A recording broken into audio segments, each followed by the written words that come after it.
c'était pas mis hongrois, donc c'est D-E-F-G-H-I. Est-ce que c'est ça? Ouais, c'est ça. Ok. Ça, c'est nos dimensions. D'accord? Voilà, on est là. Ici, et le H. Et H. Je vais prendre l'intuition. Intuition, très bien. Si j'ai bien compris, entièrement tout est... Justement, un renouvellement de la campagne. Et même dans le but de renouveler, de changer les choses, justement, les politiques peuvent s'emparer de cette affaire pour servir leur volonté de renouvellement ou de transformation de la politique. Comment est perçu son impact?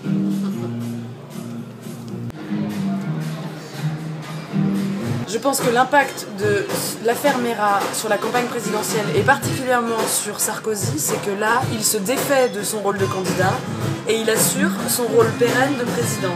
Il sort de sa course au pouvoir, mais il incarne vraiment le mec qui assure, en toutes circonstances, c'est d'ailleurs pour ça qu'il a été élu, c'est que quoi qu'il arrive, je suis... Alors après, je suis pas d'accord avec la manière dont il incarne, mais en tout cas... ça le réancre dans un truc de longue haleine. Je suis président, je ne suis pas le petit teigneux qui court après la présidence prochaine, mais je suis celui qui voit loin et qui, face à une situation comme ça, peut assurer en toute sérénité, entre guillemets.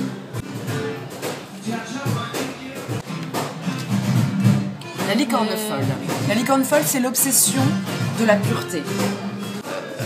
Qui n'est pas de vague, qui n'est pas d'impromptu, que tout soit réglé un peu comme du papier à musique et que tout suive cette conduite. L'idée, c'est que là, il faut surtout pas faire de gaffe, en fait. Je pense. Il faut surtout pas faire de gaffe, il faut surtout pas heurter ni les juifs d'un côté, ni les musulmans de l'autre, mais quand même faire la pause intégriste. Ça met la campagne dans une dynamique de attention parce que celui qui fait un dérapage, il est mort. Et on a, justement, je parlais tout à l'heure du discours de Sarkozy avec son empathie feinte. Une empathie feinte est très licorne folle. C'est génial. Ah non, c'est pas masque, mais l'empathie feinte, si tu veux, c'est faire semblant, parce que c'est la licorne a besoin de faire semblant pour que ça se passe bien. C'est-à-dire ce sont les moyens de l'hyper-démagogie. C'est la froideur, c'est la... Voilà. Les fruits. Voilà. Voilà. Voilà. Et bah voilà, ça produit... On se cantonne, Bah ouais, on est où on voulait quoi en fait. Pour moi, c'est une grande hypocrisie généralisée. Bah, voilà. Toujours avec la dynamique de ne heurter personne, de ne froisser personne. Voilà. La licorne folle, c'est celle qui fait tout pour que ça se passe au mieux pour que la campagne réussisse. Donc si un des moyens de la licorne pour que la campagne réussisse, c'est de heurter l'électorat... Parce que la licorne, c'est quand même la diplomate. La licorne folle, c'est l'excès de diplomatie. Chez la licorne folle, il n'y a pas l'idée d'aller tirer dans les pattes de l'autre pour... Enfin, je pense pas. Je pense que c'est l'excès de diplomatie. Et donc, il faut froisser personne. Mais évidemment qu'il faut tirer sur les boucs émissaires. Mais... Il s'agit pas de froisser, mais la licorne, elle peut éventuellement entretenir un peu le sentiment de malaise autour si c'est une manière de faire en sorte que tout le monde se calme et vote pour elle. Parce que c'est aussi une façon de maintenir le calme autour de soi. Ah là là là là. Ah mais tu vois, on en parlait. Parfait quoi. On en parlait. Le miel fou, il s'embrouille. Le miel fou, c'est celui qui est atteint par la force d'inertie, qui se confortabilise, qui s'empêtre dans ses acquis. Ça, c'est le miel fou.